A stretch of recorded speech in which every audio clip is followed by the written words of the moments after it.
In today's video, we're heading to California, starting in San Francisco, road tripping to Yosemite for a few days of hiking, and wrapping it all up back in the city for the one and only The Prodigy concert.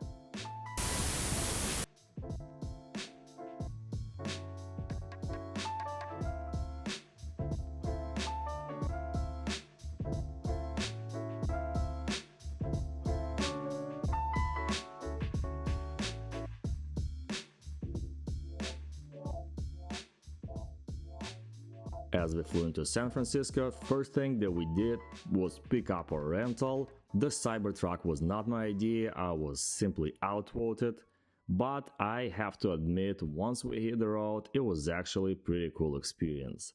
The drive to a fish camp took us about 4 to 5 hours. It's a small town tucked in the forest, just a couple miles from Yosemite's southern entrance. Perfect spot to stay if you want quick access to the park without the crowds. Last time we stayed in Oakhurst, which is a bit further out, about 30 minutes from the park.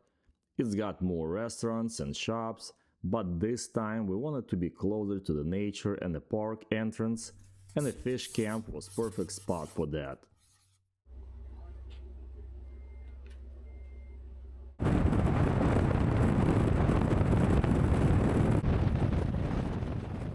We kicked off the day by heading to Yosemite, and naturally our first stop was Tunnel View. This overlook is one of the most popular places among tourists, where El Capitan, Half Dome and Bridalveil Fall all lined up in one epic view. We snapped some photos, videos, hung out there for a bit gazing at the view before making our way toward Yosemite Village to start the hike.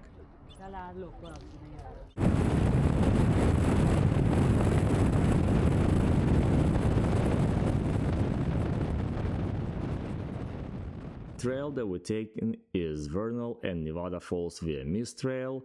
Last year we ran out of time and we had to skip it, but it was at the top of my list and I promised myself I'd come back, and this time it happened.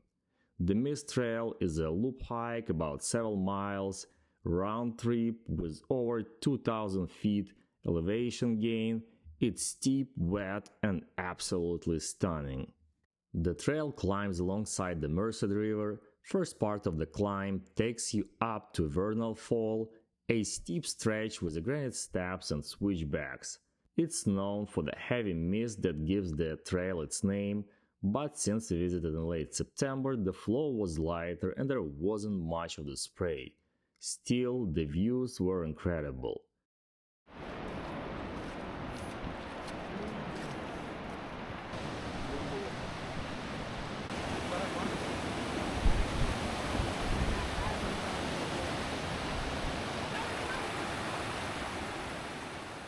The second part of the ascent leads to Nevada Fall, which is even taller. The trail gets a bit more rugged, but the scenery opens up and you start to see the valley from the above. We took our time, stopping to catch our breath, taking the views and enjoy the quiet.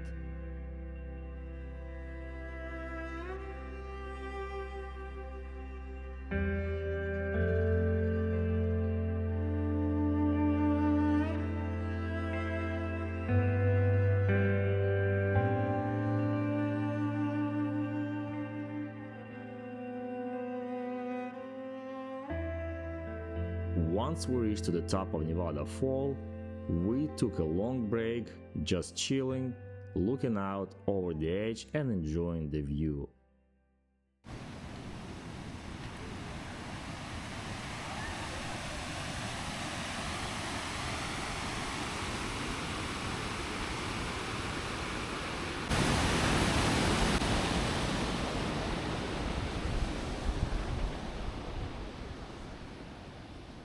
The descent was a whole different vibe.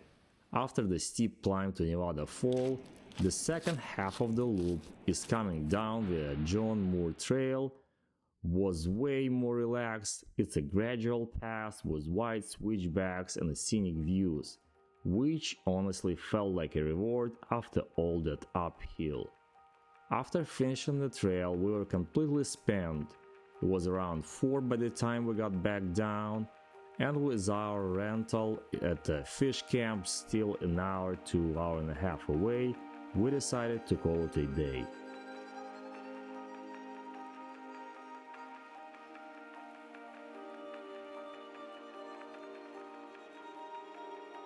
Next day was our last in Yosemite and we wanted to make it count. After the crowds at Yosemite Village the day before, we were really craving something quieter, so we picked the Tamarack Flat Trail. And honestly, it was exactly what we needed. We didn't see other tourists the whole time, just us, the trees, and the trail. It wasn't the most dramatic hike, but that peaceful, empty vibe was such a nice change. We took our time and just enjoyed the nature and the quiet. Well, mostly.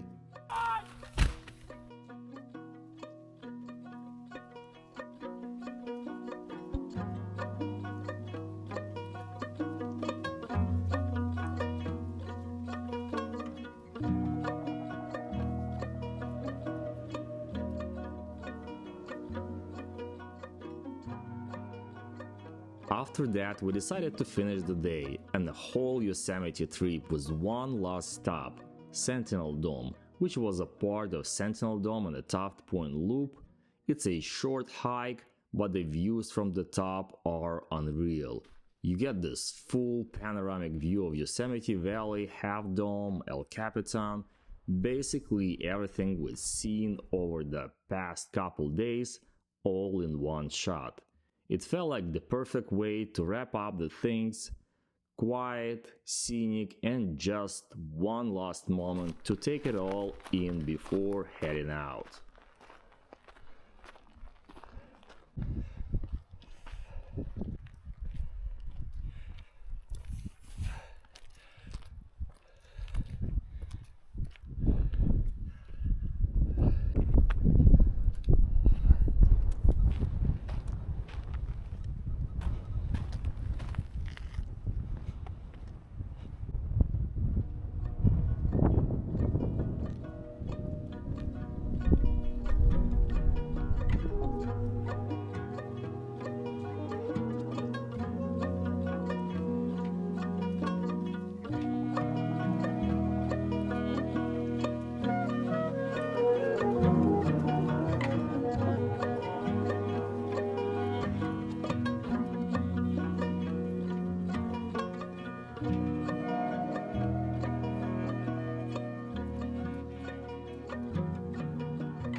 The next day was concert day. We headed to San Francisco to switch things up.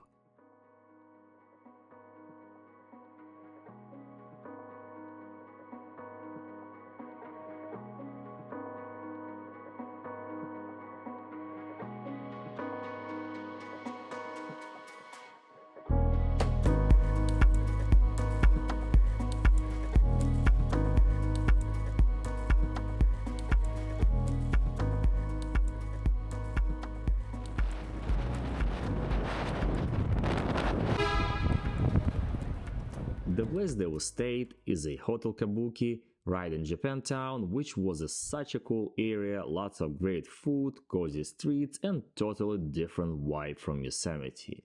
It felt good to be back in the city after few days of hiking. Nature stepped aside and the city energy took over. We had a bit of time to settle in, grab some food, and just chill before the show. As we drove in the self-driving taxi, it felt like the future.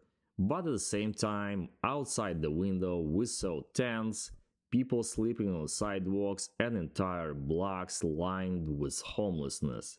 It was surreal, the contrast of high-tech innovation and a deep human struggle. While we were riding to the show, my mind drifted to the past, to the early 90s. In 1990, when the Prodigy band started, I was a little kid, growing up in Ukraine. Back then, we still using cassettes. I'd save up my pocket money just to buy one of their tapes. I knew every beat, every sound, They were so far ahead of the time, blending rave, punk, and electronic in a way no one else was doing. The Fate of the Land album, released in 1997, changed everything. That album went number 1 in 16 countries and even earned a Guinness World Record as the fastest-selling dance album in UK history. And now here we are, in our way to see them live in San Francisco. Something that I could have never imagined as a kid, sitting on the floor with my cassette player rewinding the same track over and over. The crowd surged, the energy exploded, and the Prodigy took the stage. Decades of sound, rebellion, and raw emotion, all unleashed in one moment. It wasn't just a concert, it was a time warp, from cassette tapes to this, live, loud, and legendary.